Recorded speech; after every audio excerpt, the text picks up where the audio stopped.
Hello दोस्तों, आज की इस कहानी में आपका स्वागत है।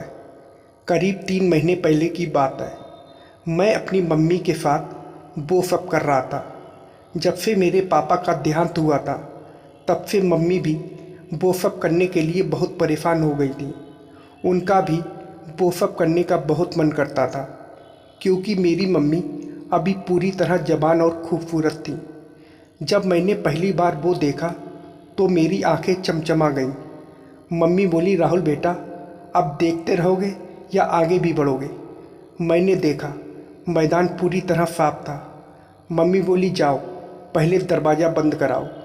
तो भाई लोग, कैसे हैं आप लोग? भाई लोग, आज मैं जो कहानी बताने वाला हूँ वह एक बहुत ही इमोशनल घटना है, जिसमें मैंने अपनी मम्मी के साथ वो किया है। तो कहानी को पूरा आखिरी तक ज़रूर सुनना। भाई लोग, मैं अपने मम्मी पापा के साथ जयपुर में रहता था। मेरे पापा एक बैंक में मैनेजर थे और मम्मी घर पर रहती थी। उस समय मैं अपनी पढ़ाई करता था। हम लोग बहुत हंसी खुशी से रहते थे। मेरे पापा की सैलरी भी अच्छी खासी थी, तो हम लोग हर संडे बाहर घूमने जाया करते थे। मेरी मम्मी दिखने में बहुत ही खूबसूरत थी।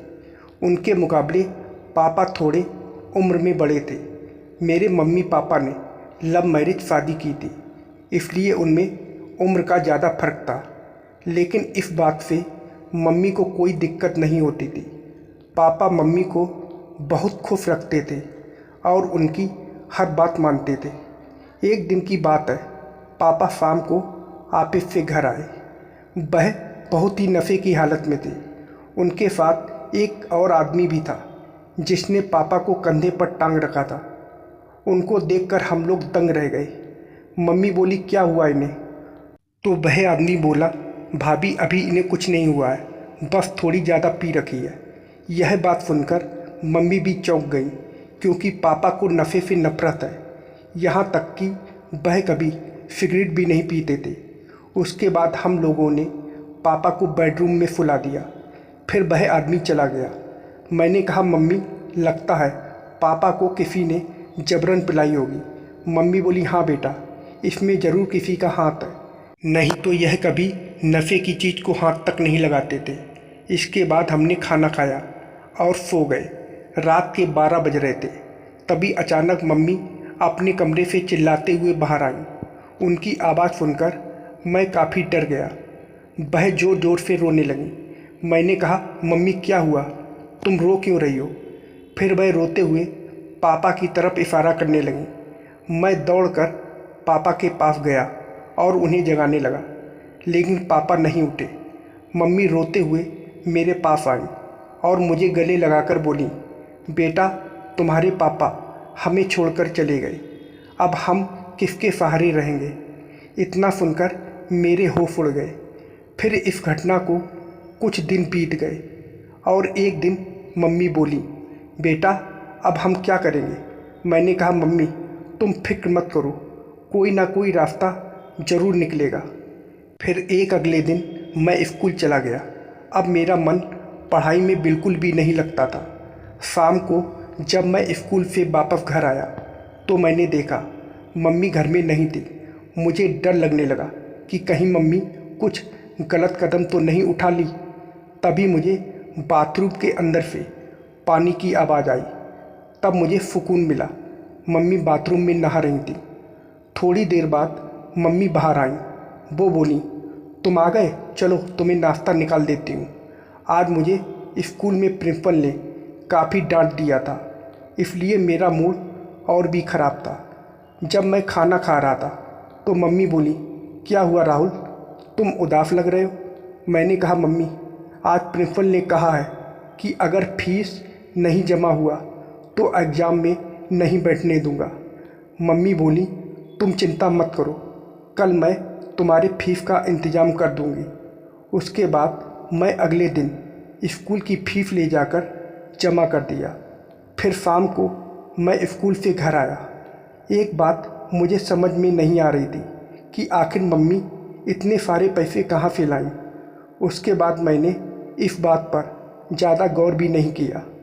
रात को जब मैं सो रहा था तभी मुझे मम्मी के कमरे से किसी के बात करने की आवाज़ सुनाई दी।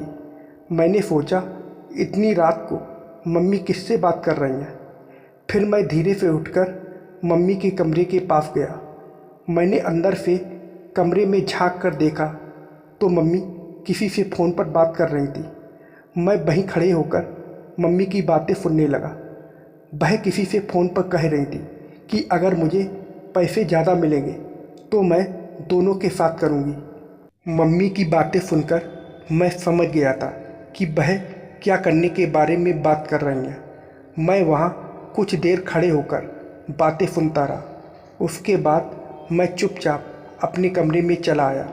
अब मुझे सब कुछ अच्छे से समझ आ गया था कि मेरी मम्मी फीस जमा करने के लिए उतने सारे पैसे कहाँ से लाई थी। मैंने यह कभी नहीं सोचा था कि मेरी मम्मी किसी और के साथ वो सब करेंगी। सुबह मैं उठा। रात को मम्मी की बातें सुनकर मैं थोड़ा अपसेट था। मम्मी बोली, बेटा आओ नाश्ता कर लो। इतना कहकर वह बाथरूम में चली गई। उसके बाद मैं बिना कुछ बोले नहा धोकर अपने स्कूल चला गया। फिर शाम को जब मैं स्कूल से वापस आ रहा था तो मेरे साथ मेरा दोस्त विशाल भी था। हम दोनों एक ही क्लास में पढ़ते थे। विशाल बोला, राहुल तुम्हारे पापा के जाने के बाद तुम्हें और तुम्हारी मम्मी को बहुत दिक्कत होती होगी ना। मैंने कहा, किस बात की दिक्कत? तो वह बोला, भाई सबसे बड़ी दिक्कत तो पैसों की होती है। जब से तेरे पापा थे तो वही तेरे घर का खर्चा चलाते थे। अब तेरे घर में पैसे कहाँ से आते होंगे? मैंने कहा, हाँ यार वो तो है। अभी मेरी मम्मी के पास जो पैसे हैं उसी से घर का खर्च चल रहा है। जब नहीं रहेंगे तो देखा जाएगा। तभी विशाल बोला, अच्छा मैं चलता हूँ। मेरा घर आ गया। फिर मैं अपने घर की तरफ चलने लगा। मैं रास्ते में था तभी मेरे बगल से एक कार निकली। अचानक मेरी नज़र उस कार के अंदर पड़ी। मैंने देखा उसमें मेरी मम्मी बैठी थी और उनके बगल में दो आदमी भी बैठे थे। यह सब देखकर मेरा पारा गर्म हो गया। उसके बाद मैं घर पहुंचा तो देखा मेरी मम्मी घर आ चुकी थी। मुझे मम्मी के ऊपर बहुत गुस्सा आ रही थी, लेकिन मैं उनको कुछ कह भी नहीं सकता था। मम्मी मुझे देखकर बोली, अरे बेटा राहुल, तुम सुबह बिना नाश्ता किए हुए ही स्कूल चले गए थे। मैंने कहा, मेरा मन नहीं था। तो मम्मी बोली, क्या हुआ, तुम गुस्सा क्यों हो? उसके बाद मैं तुरंत अपने कमरे में चला गया। जब से मैंने मम्मी को उन आदमियों के साथ कार में देखा था तब से मुझे मम्मी से बात तक करने का मन नहीं कर रहा था। मैं अपने कमरे में सोया था। तभी मम्मी मेरे कमरे में आई। वो बोली, बेटा राहुल ये लो खाना खा लो। उसके बाद वो खाना टेबल पर रख के चली गई। उसके बाद मैं बिना खाना खाए ही सो गया। रात को करीब 3 बजे मेरी आँख खुली तो मुझे फिर मम्मी के कमरे से आवाज़ सुनाई दी। मैं उनकी बातें सुनने के लिए फिर उनके रूम के दरवाजे के पास जाकर खड़ा हो गया। वो किसी से फ़ोन पर कह रही थी, अब मैं 2 लोगों के घर नहीं करूँगी, मुझे बहुत दिक्कत होती है। तभी वह बोली, अब मैं दोपहर में कभी नहीं आऊँगी। ऐसे में अगर यह बात मेरे बेटे को पता चल गई तो वह मेरे बारे में क्या सोचेगा। अब सुबह मैं 5 बजे आऊँगी। उस समय मेरा बेटा सो रहा होगा। फिर जब तक वो उठेगा उससे पहले मैं अपने घर वापस आ जाऊँगी। मम्मी की बातें सुनकर मेरा मन कर रहा था कि जाकर मम्मी से पूछूं कि आखिर इतना गंदा काम करके उन्हें क्या मिलता है। पैसे कमाने के बहुत से रास्ते हैं, फिर उन्होंने यह रास्ता क्यों चुना। उसके बाद मैं अपने कमरे में आकर सो गया। मैं यही सोच रहा था कि आखिर मम्मी को दूसरे आदमियों के साथ करके क्या मिलता है। चंद पैसों के लिए मम्मी इतनी गिर जाएंगी मैंने कभी नहीं सोचा था। अगर इस बारे में मैं मम्मी से कुछ कहता तो क्या पता वह इस बात को मना करने के लिए तैयार हो जाती। फिर मैंने सोचा कि आज सुबह मैं चुपके से मम्मी का पीछा करूंगा और उन्हें रंगे हाथ पकड़ूंगा। उसके बाद मैं घड़ी में 4:30 बजे की अलार्म लगाकर सो गया। सुबह अचानक मुझे दरवाज़ा खुलने की आवाज़ आई। मैं झट से उठा तो देखा मम्मी गेट खोलकर बाहर चली गई। फिर मैं भी धीरे से उनके पीछे पीछे चला गया। थोड़ी दूर जाने के बाद मैंने देखा मम्मी एक घर के अंदर चली गई। मेरे तो होश उड़ गए। उसके बाद मैं कुछ देर वहीं छुपकर खड़ा रहा और मम्मी के बाहर आने का इंतज़ार करने लगा। थोड़ी देर बाद मम्मी उस घर के अंदर से अपनी फाड़ी ठीक करते हुए बाहर आई। जब मम्मी वापस घर की तरफ चली गई तब मैं पता लगाने के लिए उस घर में गया। मैंने दरवाज़ा खटखटाया तो एक आदमी ने दरवाज़ा खोला। वह पैरों से विकलांग था। मैंने पूछा, अंकल जी, वह जो औरत अभी आपके घर आई थी, इससे पहले मैं अपनी बात पूरी करता। वो आदमी बोला, अच्छा वह औरत बेचारी बहुत ही अच्छी है, मेरे यहाँ बर्तन मांजने का काम करती है। वह मुझसे कह रही थी कि उसके पति अब इस दुनिया में नहीं है और उसका बच्चा पढ़ाई भी करता है, इसलिए वह पैसों के लिए मेरे यहाँ काम करती है।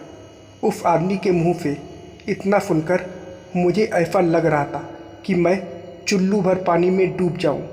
मैं तुरंत वहाँ से भागकर घर आया।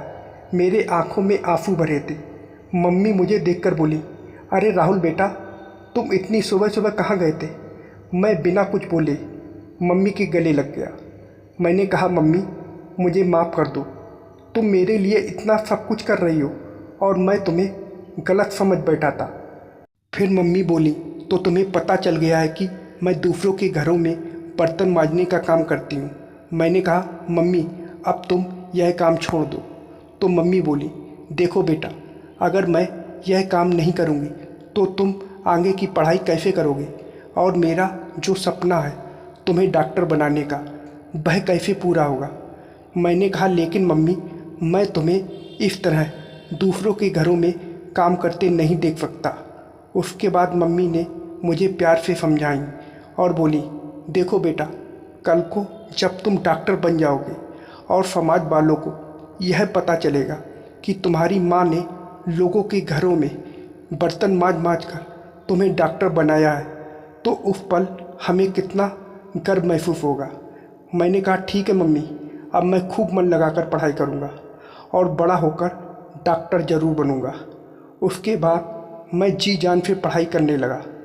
तो दोस्तों, आप लोगों को यह कहानी कैसी लगी कमेंट करके ज़रूर बताइएगा और वीडियो को लाइक और सब्सक्राइब करना मत भूलिएगा। वीडियो को पूरा देखने के लिए आप लोगों का बहुत बहुत धन्यवाद।